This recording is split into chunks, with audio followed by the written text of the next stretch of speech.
You're listening to Mystic Lounge with Alan B. Smith. Rebroadcast on the Onyx Network. Thursdays at 11 p.m. Pacific. Fridays at 2 a.m. Eastern.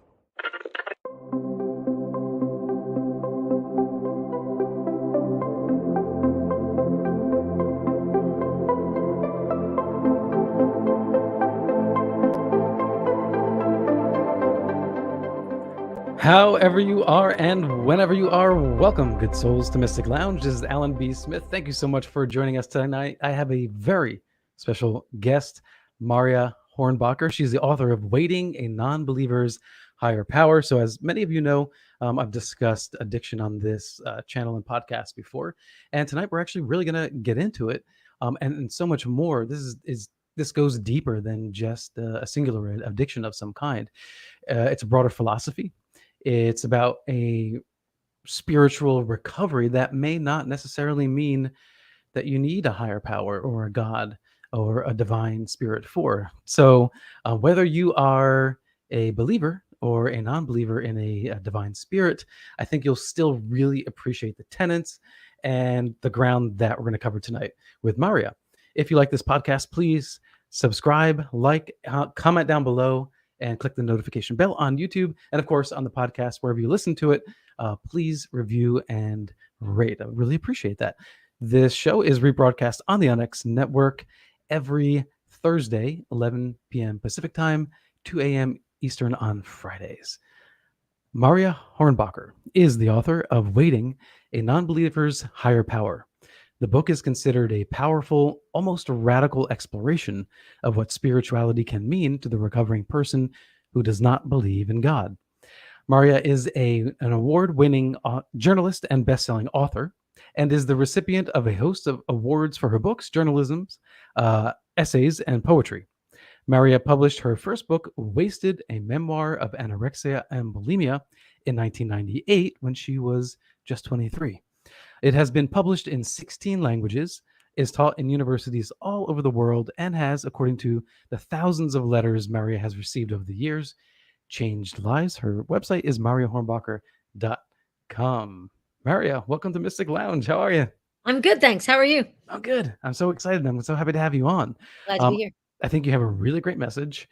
And let's just start right from the beginning of your recovery journey. And I think the beginning of a recovery journey is actually the part that comes before it, the part that leads us, to that that deep dive, when we hit the dark night of the soul. So, tell us your version. I love that point. I mean, I think a lot about stories, and I'm actually giving a retreat next weekend on the stories we tell ourselves. And so if we think about the recovery journey as not I got recovered and I got recovered, now it's good, like I'm good, it's fine. It's kind of a crash landing of a story ending. And so the truth of the recovery journey for me is that it does start way before I realize I need to recover. It starts long before I have any means to recover. It starts as I'm heading down kind of into the ditch of whether it's a dark night of the soul or where I just derailed. It's hard to describe for me, but long before that time, I think there's real truth to the fact that human beings crave something more. And I think that some of us find things to substitute for meaning very early. And I found my early methodologies, the first of which was eating disorders. That was the first form that I would say that my craving manifested in was anorexia and bulimia. And I dealt with those until I was in my late teens, early 20s. And in that period of time, I was also, I think, finding the back channels that would later become what I believe has been what was a much more enduring problem for me, which was alcohol and drugs. And so very early, I knew that I did things too much, too hard, too fast, too long, too many. I knew that really young. And so in the ancient times, which were the 70s and 80s when I was growing up, they called that having an addictive personality. And I think there's very little substance to the idea of an addictive personality. We know more about personality now. We know more about the idea of addiction, quote unquote. But I think what I did know was that I like to test limits, mine in particular, but everybody else's Mm. too, and also the world's. What I Yeah. really felt like I wanted to know how far things could be pushed. I don't necessarily think that is a strength or a weakness. I think it's a characteristic that can go a lot of directions. And Mm. so early on, it was how little can I live on? How like can I be can I live an ascetic life? We'll come back to Right. the sort of philosophical history behind that. But like really early on, my ideas weren't about I need to get skinny. My ideas were about how little can I need as a human being. So early on, I was pushing a limit in Mm. that direction, and that didn't go well for me. It went very badly. And so recovery for me began when I needed to recover from anorexia and bulimia. But of course, instead of going into what we would now consider maybe wellness or a health journey, what I did was go down the side road, which was alcohol and drugs. Because Is I'm it like, wow, yeah, go ahead. is it fair to say then that your journey to anorexia and bulimia, what started with a good intention? Is that what you're saying, or? I'd say it's a neutral fact about ways of being in the world. And I think some people, I think some people have what I think is a readier access to health. I Mhm. had a pretty ready access, I think, just in the way that I'm made, to finding edges and going and dangling one foot off them, and seeing what Mhm. happens if I dangle my foot this far. You know what I mean? Do I fall? Well, yes, I fall. Let's try a different ledge. And Right. let's just, I mean, one way of looking at that is I'm maybe not very bright, so maybe I'm just a little slow on the uptake and I learn hard. But I also think there is a neutral fact about some people's way of being in the world that leads them to push limits.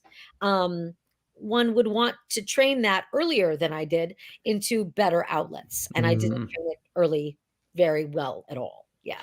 Right. So, I mean, that's even a trait that I would argue that you might still have today, considering you kinda have a nomadic lifestyle. I live a completely nomadic lifestyle, and I Yeah. think now the fact that I do live a nomadic lifestyle, I have no given home. I live in a trailer. I travel all over the country in it, and that I've actually was talking to a friend of mine about this recently. I said I feel like that ascetic impulse of how little can I need Mhm. has found again not necessarily a good outlet but one that is healthy for me. I have to think a lot about economy of scale. I've only got so much room. How Mhm. much do I need really? Do I need this thing or is it just a want? You know what I mean? So like that impulse to test still exists within me, and now I feel that it has found a way of manifesting that is not only harming no one including me, it is allowing me to learn really interesting things about like how much can I do myself, how self-sufficient can I be? Can I Mhm. live off the grid? Like those are questions I have that are neutral, but also perhaps even ecologically questions I would like to know the answers to. There's reason Yeah. now, not just how far can I push it? What happens when I crash? You know? Right. So the sort of editing of things down in your life, did that is that helping you edit people in your life and like the decluttering of your own mind, or the like chicken or the egg question? I think that's a very good question. I've heard a lot of people talk since the pandemic about the need to edit people from their life, and I have not, I don't think, intentionally done that, but I have found it possible at this stage in my life to say no and to draw limits when I'm like, this isn't serving either of us or any of us, perhaps, right? Like, if I am not contributing substantially to someone's wellness, I don't necessarily think I'm a good person for their life, right? And vice versa. There are people in my life who I want to stay connected to in some way, but perhaps it isn't healing for me or them. You know what I Yeah. mean? And Mhm. those are hard calls. Those are hard decisions. And that editing process is not comfortable, but I think ultimately it is wise. It is right. So that's, I mean, that's something that, we deal with in our life. It's Yeah. something we make a conscious effort to do. Do you think it's generational too? Do you think that there's the younger generations are more apt to doing that than, previous? I think that's possible. I think, there's a lot of narratives that go along in the boomers who are the generation above me and in Gen X, which is my generation, where people are like family before all things and friendships never die. And I've not found that to be true or necessarily a good idea. There are people in my life today who are newer to my life, who are adding so much joy, so much wisdom, so much goodness, Hmm. and old friends who I've been like, as we get older, we become in some ways more ourselves, for good and ill, right? There are things about me that I'm trying to lean away from because I Hmm. risk becoming too much of something as I get older. There are also traits in my life that I'm like, I need to lean into this. This is a trait I've always had that I've not really cultivated. And now it's time, because there's room, there's less clutter. I think that's Yeah. probably true. Yeah. Yeah. That's interesting. So if we can go back again a little bit, when did you decide, okay, I need to start making some changes in my life? When did you, because I agree with you that along the way, like in a 12-step program, the first step is understanding that you have a problem, Yeah. right? Yeah. Yeah. I think though intuitively most of us recognize something's wrong, Right. and it's a state of denial Yeah. Yeah. Yeah. Yeah. until you can't deny it from yourself Hmm. Hmm. anymore. But it's kind of always there. It's a living. I remember for me when it hit the hardest, I couldn't even cry. I couldn't. Yeah.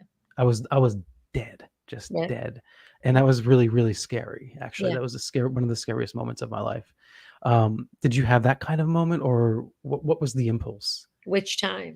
Right? Like, Well, when did okay, you know yeah, what I mean? Like, the sure. question Hmm. of when did I decide to make a change between 3 p.m. today and now? A couple different times. You know what I mean? So, like, that decision to make a change is always available to me, right? Like, I can always say, this isn't the path today or even this afternoon, right? Like, at any Hmm. juncture, I can say, I'm going back to point A where I started at 8 a.m. and trying this again. Like, I can always do that. But the first time, I think when I started recovery from the eating disorders, I don't know that I would say I had the insight to say, this isn't working, I need to change. I had to change. I had support, and in a lot of forms, compulsory change was brought into my life, and I think that's great. I think sometimes that's helpful. With drugs and alcohol, I was older, not a lot older. I got sober real young, and so I was old enough to go, my peers and people I know are living their lives in a way that is not going to kill them. What do they know that I don't? Like, this is clearly not going to go well for me, right? Like, if I keep going down this track, it just ends badly. And I've already crashed so many times. Like, can I start again? And the Hmm. truth of it is, you can start again at any time. And I feel like Yeah. those early changes, right? Like the early changes of explicit recovery from addictive behavior, right? From substance use and from behavioral addictions, those changes were almost easier in some ways than changes I've made more recently, because they were concrete. I put the plug in the jug, right? I Hmm. stopped drinking because that's what I had to do, right? So I stopped drinking. Later changes where you go, I don't believe in this work anymore, or I don't believe in this partnership Hmm. anymore. Hmm. Like, when those changes have to happen, there's amorphousness, there's an ethical question. It's not external. I can't put the plug in the jug of a bad relationship, right? Like, I can just say, I need to make different choices at this point, right? Like, so those changes, in some ways, I got the foundation for how to make radical change by making early changes with concrete, I'm no longer doing this, or Hmm. I'm going to start doing this. That amorphous change that comes later, those decisions become possible when you've made enough changes internally to know that you can become literally a new person Yeah. over and over. Yeah. Did you experience that each time you tried, it was more difficult? Like when, people relapse and that sort of thing, like it seems to get more difficult, right? Like to like Yeah. and that it's almost there's almost a layer of shame because like you've already recognized I have this problem and then you keep doing it, Right. right? Right. Right. Right. Right. Yeah. I think that's sort of like that. There is a layer of shame. I think people who struggle to get and stay sober, I feel like that provides us a segue, and I feel like that's an important one, that sobriety looks different for different people, right? Like, I don't have Hmm. the sobriety. I have had a relatively smooth experience with coming off substances because I've had support. I've had people supporting me. I've had the ability to say, I like the way you're doing that, but it's not going to work for me because you're an elderly white man, right? Like, so, like, that's cool. Like, it's working for you. Your assumptions, though, for example, like you have to have God or you're going to die, that has not turned out to be true unless there's God and God is doing all this work for me and I just don't know, which is entirely plausible. However, I think that what happens is pride gets in front of us, right? Like, I think also if I believe my sobriety has to look like yours, Hmm. I am absolutely setting us both up, right? Well, yeah. So I think that's problematic. That's part of the controversy, right? With some of those 12-step programs, Yes. because some people within those programs will say it has to be this way because it Yeah. worked for me, it worked for this many people. This Right. is the way. But in your book, you say no, obviously not. It doesn't have to be that way because just look around the 12-step rooms. Right. There are different people. There are religious. There's agnostic. There's atheist. But yet God, the use of the word God is writ throughout. Yes. Like Alcoholics Anonymous, Narcotics Anonymous, and all these things. So how does one reconcile that if that's the sort of core saving grace, spiritually speaking? Right. How can you spiritually recover without that? I think that the idea that it will be reconciled may be an expectation that can't be met, right? Like, we can't necessarily realize that we can't realize the expectation that me and every other person in that room, we're not all going to come away with the same belief. Hmm. And the expectation that any one of us will toe a line is immediately flying in the face of recovery at the outset, right? Like, if I have to go in and toe a line, we have completely ruined it Hmm. already, right? I am not there to toe a line. I am there to get healthy in some way. I'm there to make changes in my life, not yours. I'm also not there to tell you how to change your life, right? And so at a certain point, and I think because I came into the rooms a long time ago and it was a different culture at that time, Hmm. there were meetings that I went to early on in recovery where I'm like, I can't stay. Every one of these bastards is telling me how to live my life, and this is already a problem. But at Yeah. some point, I talked to a friend of mine years ago who just had this great line. He's like, sometimes the best revenge is to just not die. And I'm like, hey, good point. All I have to do is go in there and just not die and not be drunk Hmm. each Tuesday. Like, I can maybe manage this, right? And Well, you also want to be happy too. So, yes, but I also, right? Yeah. there again, I will go after that, because the Hmm. idea that a baseline is happiness is an expectation I can't make my life meet.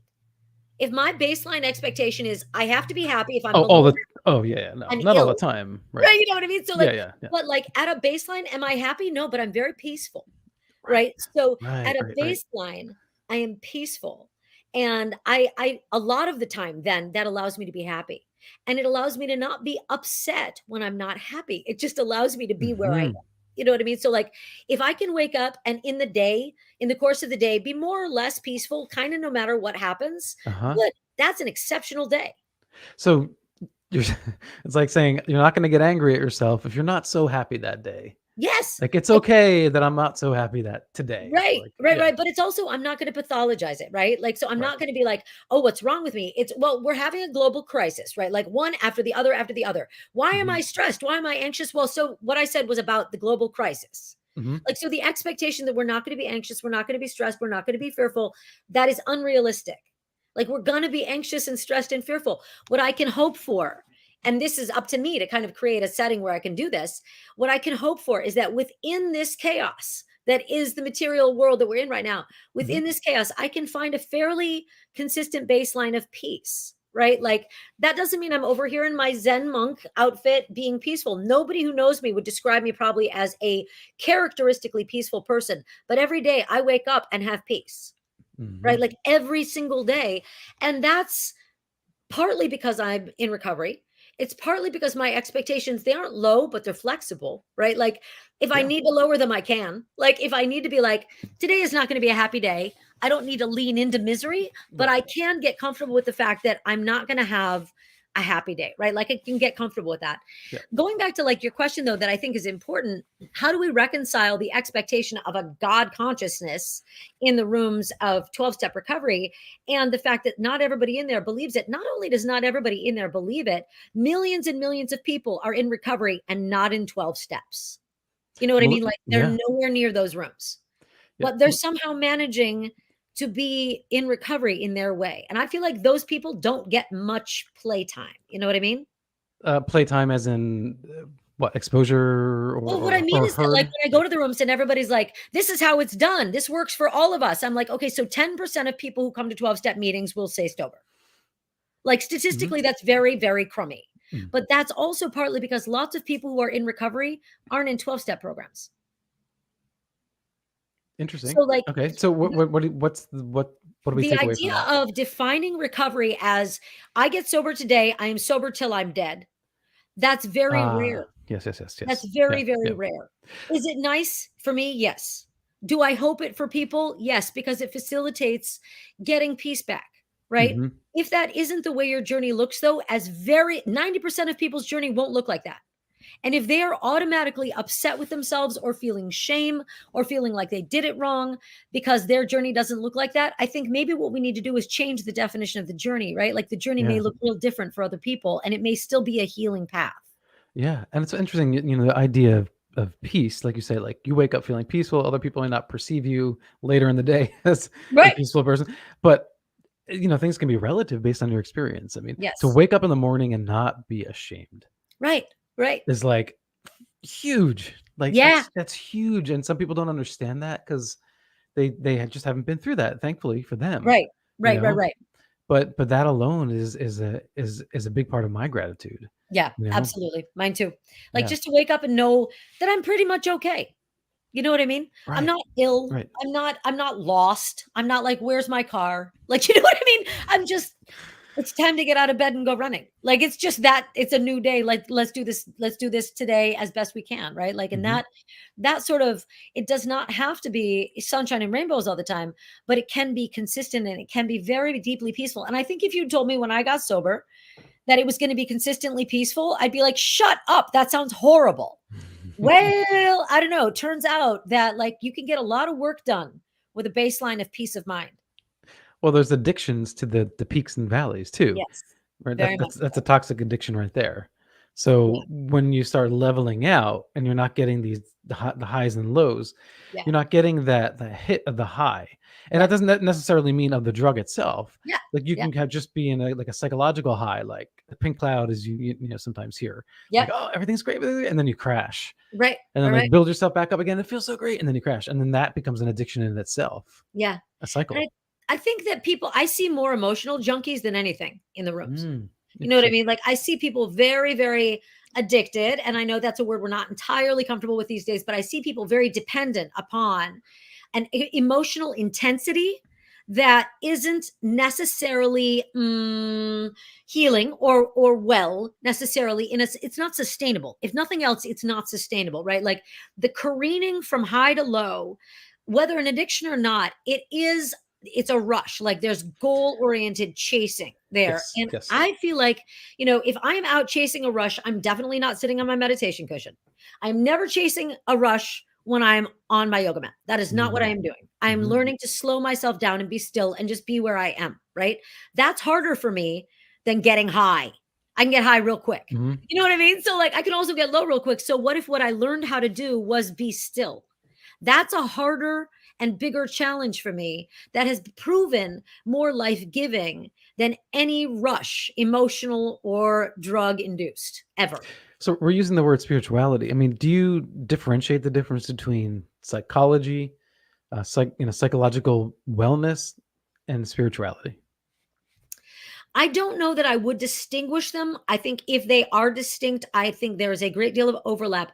I don't think, I mean, what we've come to think of as psychology is a fairly pop psychology sort of unnuanced idea of what psychology is. We've got a little patter, we've got a little glossary. We're calling everybody a narcissist. We're calling everybody, you know what I mean? Like it's lacking nuance in a really Yeah, big way. yeah. Mhm. So by the same token, we got very blah, we got very vague about spirituality, I would say about 10 years ago.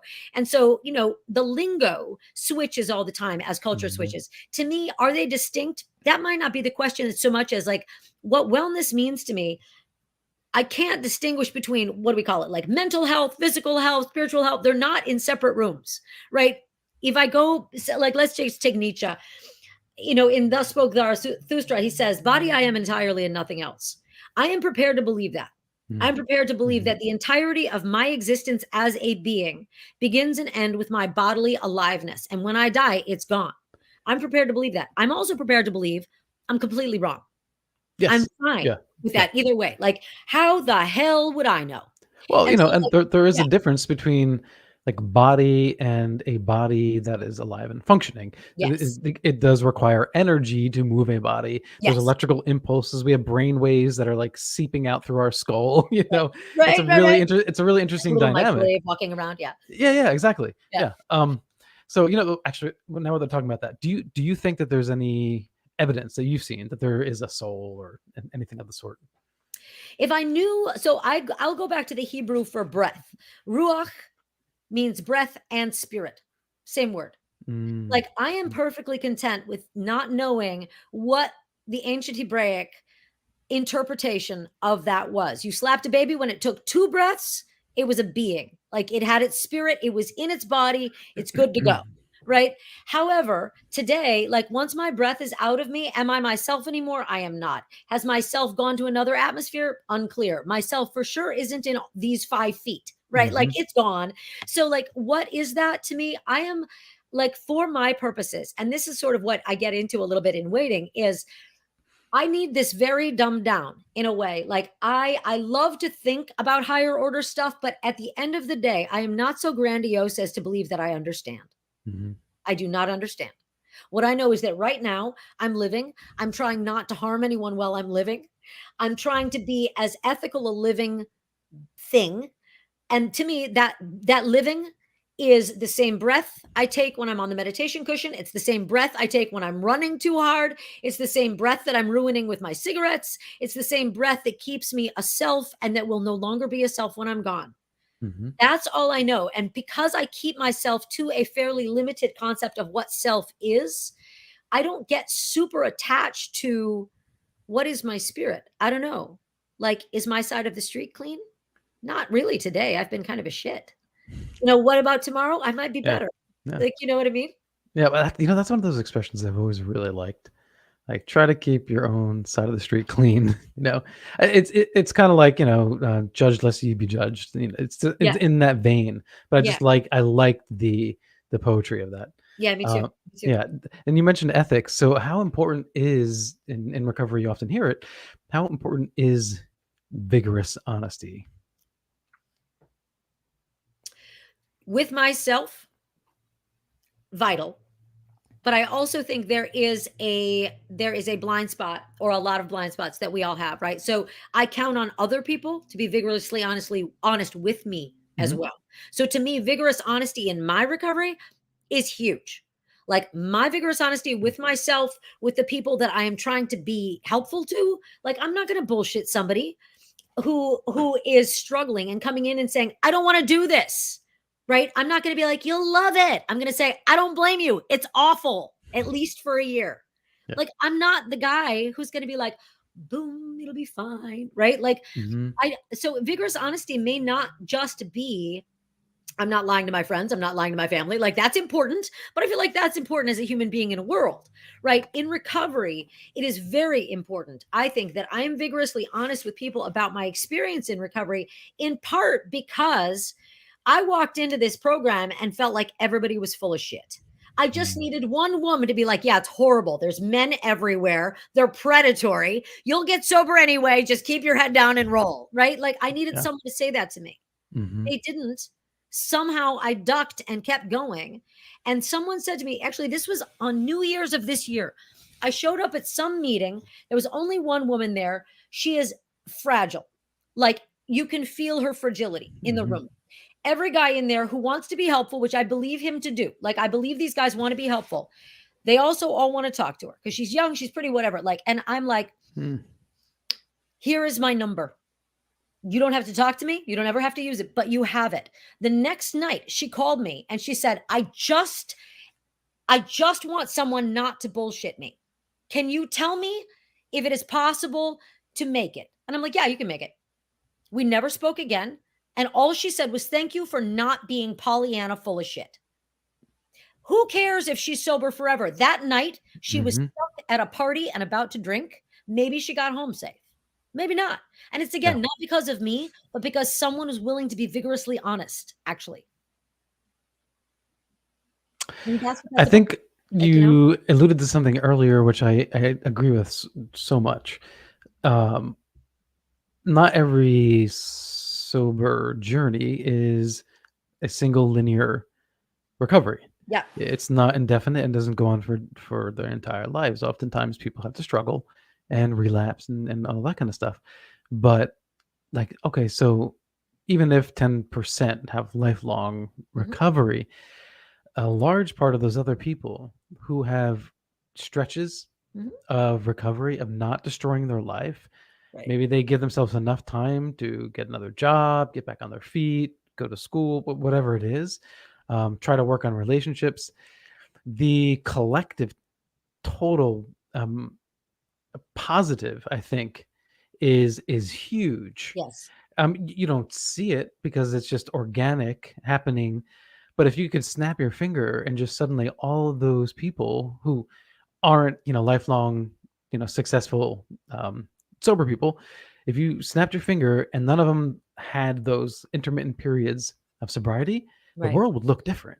It would. It would look Exactly. very like and the carnage and damage that we addicts can cause. Mhm. You certainly are minimizing that. I, Yes, I would I would exactly. argue. Yeah. I agree with you, and I feel like you don't lose that wisdom. You know what I mean? Like, say you're Mm, sober for 10 years, you go back out. You're out for however long you're out. You didn't lose 10 years of growth and recovery. mhm. You made a different choice. You know what I mean? Like, it's not that nothing bad happened, but it doesn't mean you are struck back at, I've never done any healing, right? Like, a Right. friend of mine years ago, I asked her, we were talking about mental health recovery more specifically. And I said, where do you think healing begins? And she laughed and she said, I think we've been healing all along.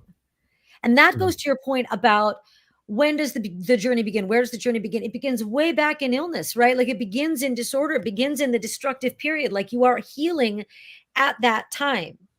You are also healing in relapse, right? Like, you are healing if you go back out. You are healing if you are doing a harm reduction program. You can be adding to, exactly as you said, Alan, the overall good and safety. Even like every day I didn't drive drunk was a day I wasn't driving drunk. And that's more good in the world, right? Like mhm. that, I can't pretend, like, even if I went back out, I can't pretend those days weren't valuable because those were days I wasn't drunk on the road, Yeah. right? Like, so there's value to that. There's value to that. And that value is not lost. It is not a zero sum game. It's not a pie. You know Mhm. what I mean? Like, my sobriety isn't valued in numbers that somebody else cheers for at the end of a year, right? It's valued in, I got Mhm. up today and was available to somebody who needed somebody to chat with, just to chat. Like, that I wasn't drunk when they called me was a good thing. It Yeah. just was, right? Yeah. Like, there's value in that. Very, very, very valuable. How often do you practice gratitude, and how important is that for you? What a great idea. I love the idea that that there's a numeric gratitude practice. I want it. Like, I Well, think about how grateful, no, I mean it. Like, I yeah, like yeah. rituals. And though I am not theistically religious or spiritual, I like ritual. And I think that the human mind and spirit, whatever we're calling that, Mhm. responds to ritual. There's a reason we live in routines and patterns, right? There's a reason that religious rituals are valuable, are powerful. There's a reason we go through rites of passage. Gratitude rituals are really, really fundamentally deeply embedded in my life. And so, first thing in the morning, I do a list of, like, all right, you're fine because of these things, right? Like, Mhm. even if you're in a grump, even if I woke up without my characteristic baseline, I'm all right. You know what I mean? I'm like, you better get back to that, right? Because I'm fine by and large. Um, Mhm. and so every morning for sure starts with, all right, get out of your little litany of things you're cross about and what you got to go have an argument with yourself about and what you're mad about. Like, drop it. Good dog. Mhm. Leave it. Write your little list of things you're grateful for. So at least every morning and every night, I really have found some of those practices about, like, the 10th step inventories. I find them useful to this day. I really do. I Yeah. really do. Yeah, I'll take moments here and there randomly. I try to do it in the morning. Yeah. I'm pretty consistent. It could be like walking to the car on the way to work and like, oh shoot, I forgot to, and just look up at the sky, Mhm. and say thanks for whatever. And I thanks for my wife, for my parents, for my job, this and that, and then go about my day. But I do try to check in with myself Yeah. and express that and to remind myself, because I think that that's one of the biggest problems with addiction is little by little by little by little you start to forget Mhm. why it's so good, Right. why it's so Yes. good that you're Yeah. sober, or Yeah. that you're um you know since it's a world that's different for me, so in the eating disorder world, like anorexia and bulimia, let's say, like I would say I'm sober. What would someone in that world say? I don't know. I've been recovered from eating disorders for decades. And so I was not, I mean, like I was in recovery from eating disorders by the time there was AOL.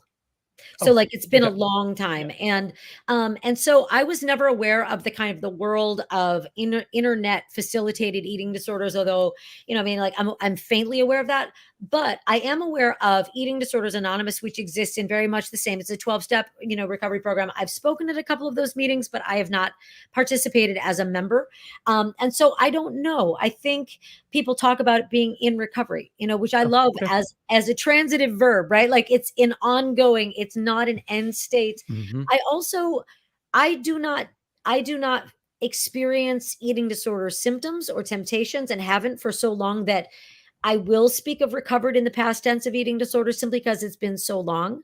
I Mhm. think there is also value to the argument, or at least the conversation, that the identification of self with addict or self with behavior or self with substance has risks that we can occasionally forget about, right? Like people are like, if I forget I'm an addict, I'll be drunk. I mostly don't identify myself day to day as an addict. Most Right. days I'm Yeah. just a human being, right? Like Mhm. wandering about. I'm with you on that. Yeah. You know what I mean? And so I think there's an important part in recovery of letting other identity features come to the fore Yeah. and be more primary. Like I am primarily, honestly, like the thing I do most often is act like a decent friend. Like that's my primary role in the world. Is I'm a decent friend. I'm also an okay writer. I'm a good teacher. I'm often available to people when they're in a pickle. You know Mhm. what I mean? So like those things are more key to my identity now by a long shot than even alcohol addiction. You know what I mean? Though I'm aware that I ain't going near it because Yeah. I just don't Yeah. need to check. You know what Are I you mean? a, are you a coffee drinker? I am a coffee drinker, but I Yeah. stop at 2 in the afternoon. I You have 2 do. cups of Okay. coffee in the Okay. morning. I have a cup of coffee at 2 and we're done. That's it. Yeah. Yeah. Yeah. Do you stay up late at night? Is that why? I will if I drink coffee after 2, turns out. But no, Yeah. I go to bed. I have like such a boring little old lady life and I love it. Like I go to bed at, I turn off my phone at 9 and I'm in bed by 10 reading, and I sleep by 11 and I'm up at 6 and I'm on the yoga mat. Like, I mean, it's very consistent, but those rituals allow me every day to be like, I'd never have survived Yeah. if I hadn't had recovery. You know what I mean? Like never would have Yeah. made it. You know how people have that kind of religious connection to a higher power? Yeah. That sort of that vibratorial kind of buzzing energy when they go to church and they sing hymns and Yeah. gospels and what have you, Yep. um, or group prayer. Yep. How can an atheist find that state, that kind of? That's such a great question. So I think, I have always found that to be somewhat risky because I feel it when I go to church and I do not believe in God. When I go to church, I'm suddenly like, maybe I'm wrong. Maybe I want to sing Kumbaya. Does anybody want to pray with me? Like I find that to be an intellectual in me. This is not speaking aspersions of anyone else's way of belief. Okay. I find that to be so similar to going to confirmation camp at 14 that I'm like, there's got to be hormones going on here. Like there's got to be hormones and groupthink. And I Mhm. start getting like nervous. I'm like, what am I getting sucked into? I feel that at times at meetings Yeah. where I'm like, I am starting to cheer for things that I don't think are that big a deal. Like, why am I cheering? Like, so if I don't, there's a little bit of the Groucho Marx, I don't want to be part of any club that would have me sort of going on here. And that's just straight ego. I know that. And I also find that sort of vibration centeredness, right? Like I find it in grounding. For me, that comes in exercise. I hike a ton. Mm. It comes when I run. It comes with literally my feet hitting the dust. Yep. Like I want to be on this planet. If I'm on it, I really want to be on it. So to me, that's where I get that. It really is. Yeah. Yeah, I mean, the exercise for me is important, and I think it has a lot to do with the fact that I'm a recovering addict, right? Yeah. Yeah. Because having that, because I can feel it, the sort of baseline endorphin level Yeah.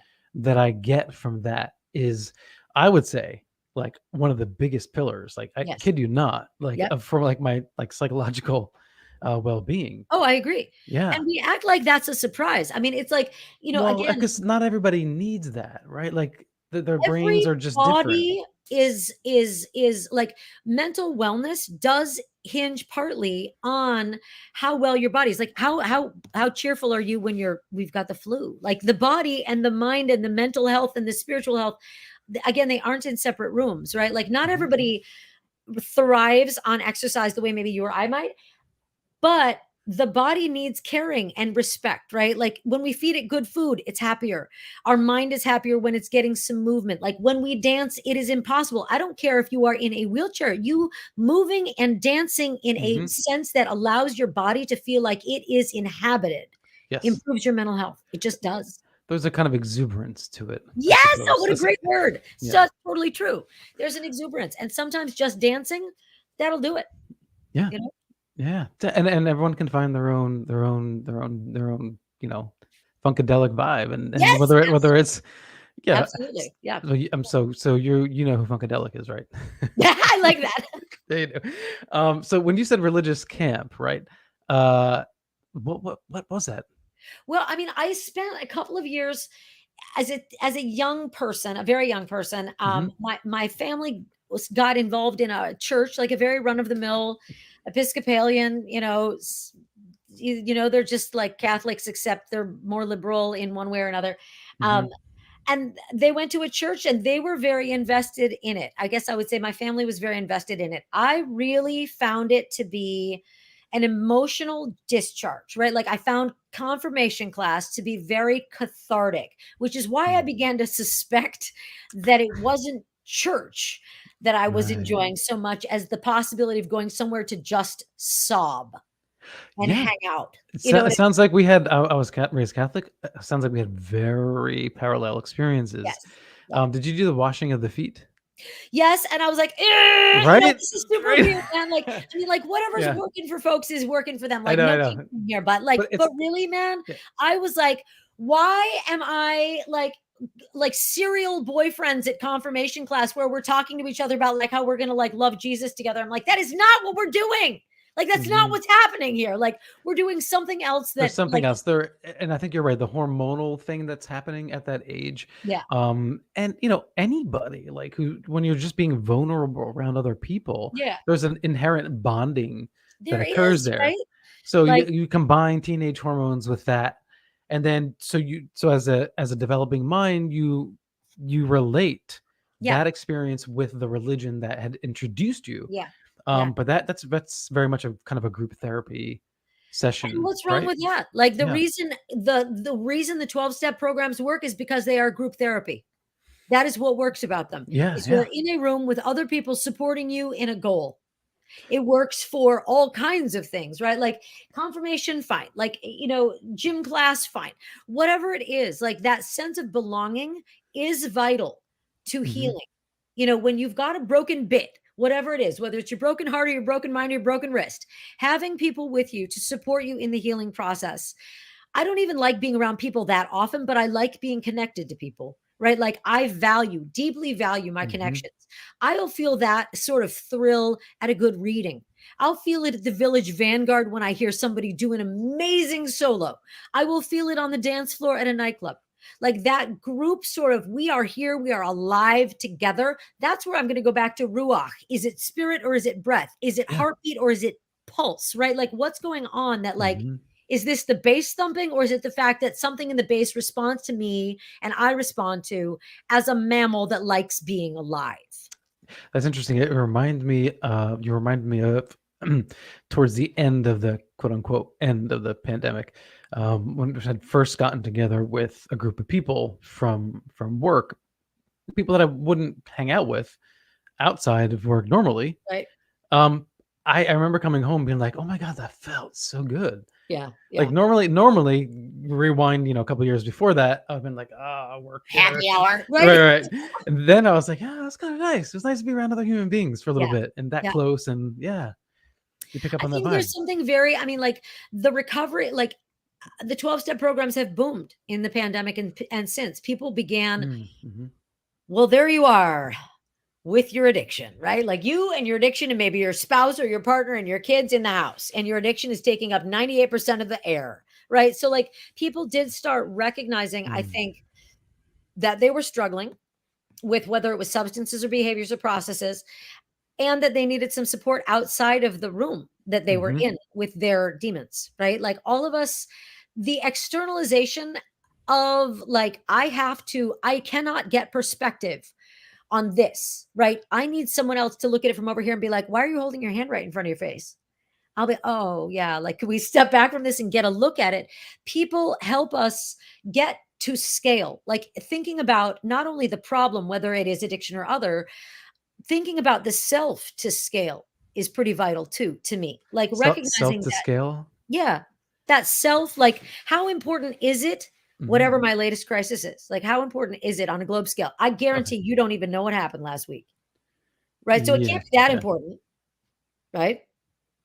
Right, except I had a dream last night that I was losing my like jacket in the city on the subway somewhere, and like my keys and my wallet, and that stuck with me for the entire day. Like that was like Right, right, right, right. it kind of haunted me, and I was like, "Go away, leave me Well, alone." right, like, Yeah, let the dream go. Like, yeah, sometimes yeah. there are dreams that follow you around like that, but I feel hmm like what speaking of dreams, years ago, I had my dad and I, when I was a little kid, used to get up in the morning and report to each other on our dreams. We'd talk about going to the movies. Like, we'd be like, over breakfast. We're like having our eggs and toast and talking about our dreams the night before. And one of the dreams that I had early in my early teens was about having been driving around these mountain roads at like as fast as I could go. And my friend Nate's blue pickup, I was driving, I was whipping around corners. I was like, eh. And then I come to a barricade and I hit the brakes and I storm out of the truck and I slam the door. And there's my dad on the side of the road with his arms crossed going, you were going much too fast.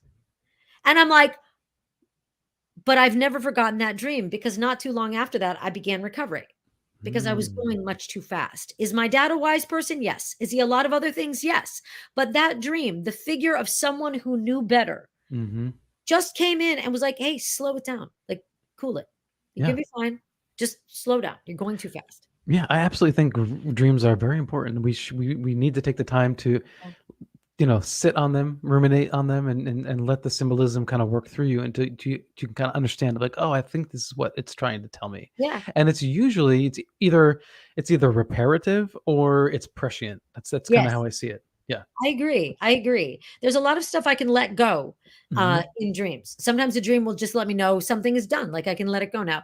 And sometimes I'm like, okay, call your friend in Florida because suddenly you've thought of her after, not having talked to her in months or whatever it is. And so like the antenna that we have, speaking of like what's going on in the paranormal or the metaphysical world, I'm very, very, I have sometimes too much antenna acuity, right? Like sometimes I know more about people's energies than I really want to know, which can become very annoying for them, frankly. So, but also for me, you know what I mean? Sometimes I need to get better at being less attuned to what's going on in the world.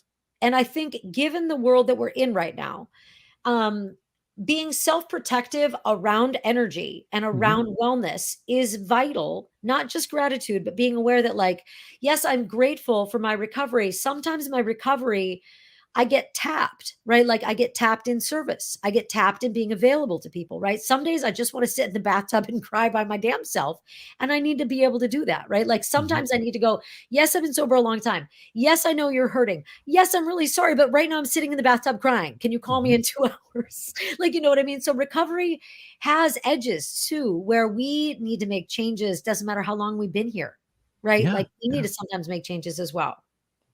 Yeah, I think that's the thing is there's this idea of once I get over this hump or once I get to this point, then I'm good and I'll just, coast through life Right. content, and then the hard reality kicks in, and sometimes it creeps up on you and you're like, why am I feeling so Yeah. like, grayed out and depressed for some reason, and like Yeah. sometimes it could really be seemingly no, tangible reason at Yep. all. Yep. It's just something kind of like a subconscious program, like in the back of the brain that starts booting up again. Yeah. Like that's how it feels like me. And I'm like, okay. Here you are. I know what Nice you're to doing. hear I know from what you you're again. doing. Yeah. Go back in your box. You know what I mean? Like, absolutely. I think that's one of the most important parts of recovery, actually, is learning to recognize that, because, with my relapses, I didn't recognize it when it was happening.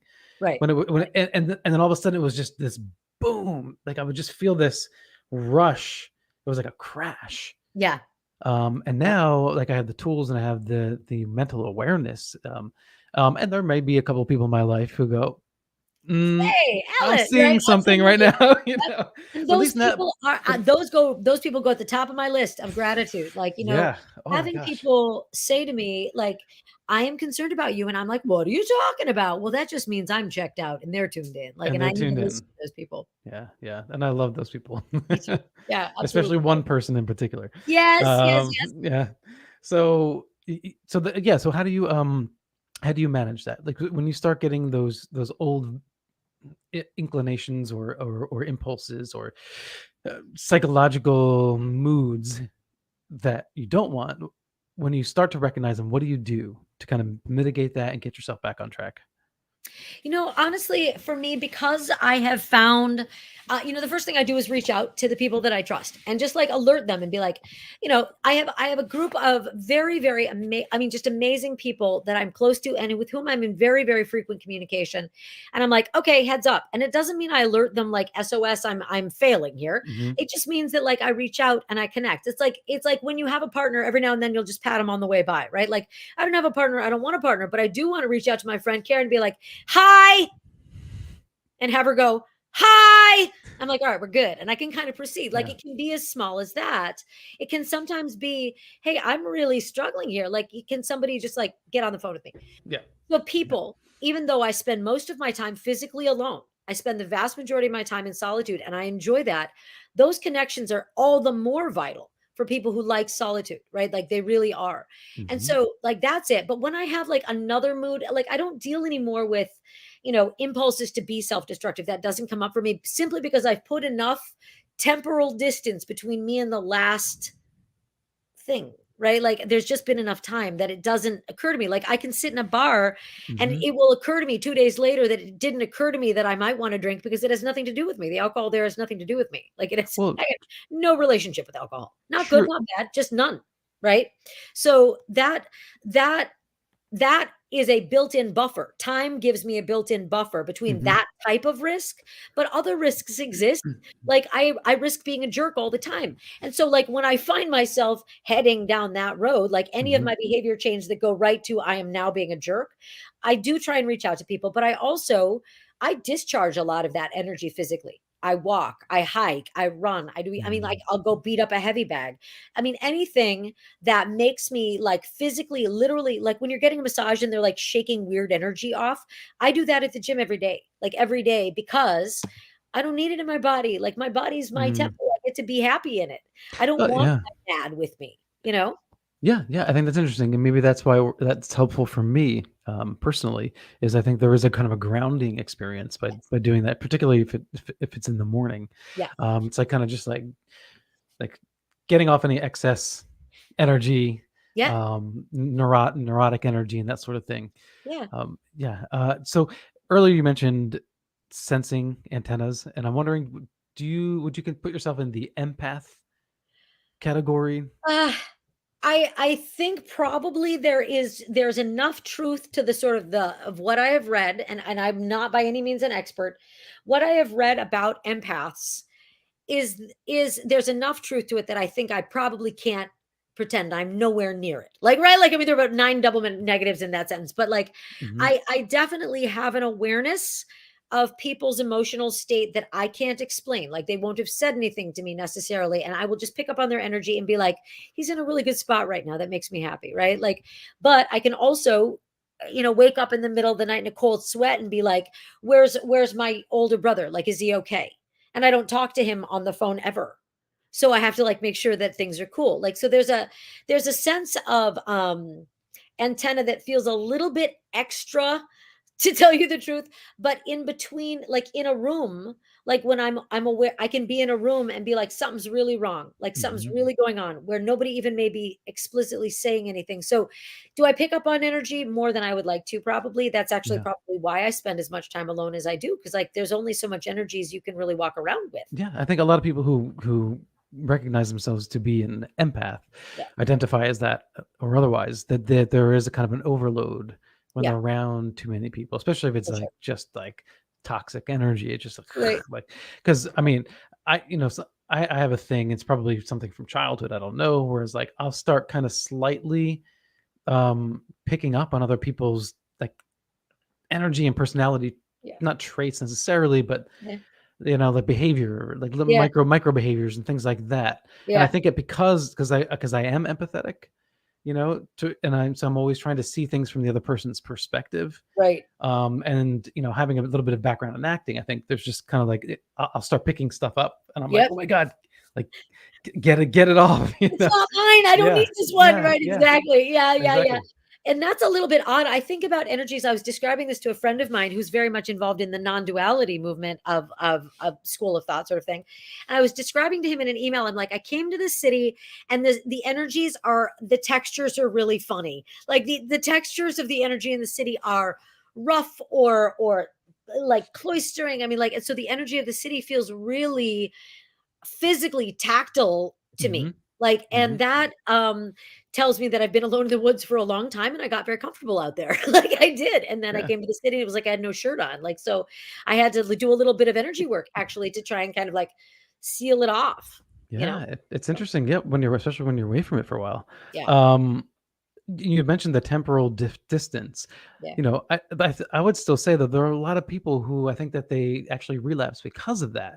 Like, because they think, oh, I've been sober or whatever for so long. And then they just stop doing the spiritual work. Right. And then something happens. It's like I said, it kind of creeps up on you if you're not doing the work. Right. And I think, the narrative that you'll hear in the rooms is, well, he stopped going to meetings and then he got drunk. I'm like, that's probably very true. But I don't know that that's the causal mechanism always. I think that is often a symptom of causal mechanisms that have predated the sort of like, maybe he got bored with his recovery. Maybe he got bored with his life, right? Like maybe he got frustrated and the meetings really weren't addressing his basic needs crisis, which they don't, right? They're not designed to. Maybe what he needed was therapy. Therapy got really painful. The meetings weren't serving his needs right then. And so like there's a lot of pieces that can contribute to somebody relapsing after a long time. There really are a lot of routes there, right? That said, I don't think that there's any one path back. I think that people really need to figure out like if somebody has relapsed, go to a meeting, man, because that's an hour where ain't nobody drinking in that room. Like that's just one safe room. Right. Like, Exactly. You know what I mean? But it isn't safe for everybody. And it isn't safe in the same way for everybody. I will tell you that. Like, and so like there are demographic issues that need to be addressed. Cultural baggage that we're all carrying around that is not being discussed in the 12-step community. And it's got to be discussed because people are leaving because of it. And we are not making it a safe place for everyone equally by any means. Well, like you said, it was, that the tenets, the substrate of 12-step recovery programs, and all recovery programs that came after that. Started in 1939. Right. And was developed in the 40s. So we know a lot more about human psychology, sociology, anthropology. So yeah, some things are dated and need to be upgraded and need to be looked at from a different perspective. It's not like a demonization. No, not at all. Certain things at all. It's just an adaptation to increase the, I would say, awareness or wisdom. Anyone who wants to find out more about Marya, her website is maryahornbacher.com. We're talking tonight about waiting and other books. Marya, you have a new book coming out too soon, right? Not anytime soon. No, it's called One Last Bitch, Notes on Going Solo at the End of the World. And I'm in the process of writing it. And it's about this journey that I kind of just set out on last year of exactly as we talked about at the top of the hour, like getting rid of as much as I could of the stuff that I was carrying around in the world, both internal and external, and hopping into a trailer and driving around all over the country, having conversations with people and asking them questions about what they think this country is. Okay. If you can leave us with one thought, anything you want, doesn't have to be related to tonight, but what would it be? Question your story. All right. Awesome. Thank you so much, Marya. Thank you so much for having me. It's been great. Okay. And thank you everyone for joining us tonight. We really appreciate you as always. If you appreciate this podcast, please support by rating on whatever platform that you listen to the podcast. Subscribe, like, and click the notification bell here on YouTube. And we're going to take a little bit of a hiatus from the podcast over the next month, but you definitely want to keep your eye out for a really, really special guest coming at the end of June. I can't give it away yet, but I promise you're going to be really excited about this person, especially if you're into UFOs. All right, this is Alan B. Smith for Mystic Lounge, rebroadcast on the Onyx Network. Until next time, everyone, peace and love, and live in the mystery.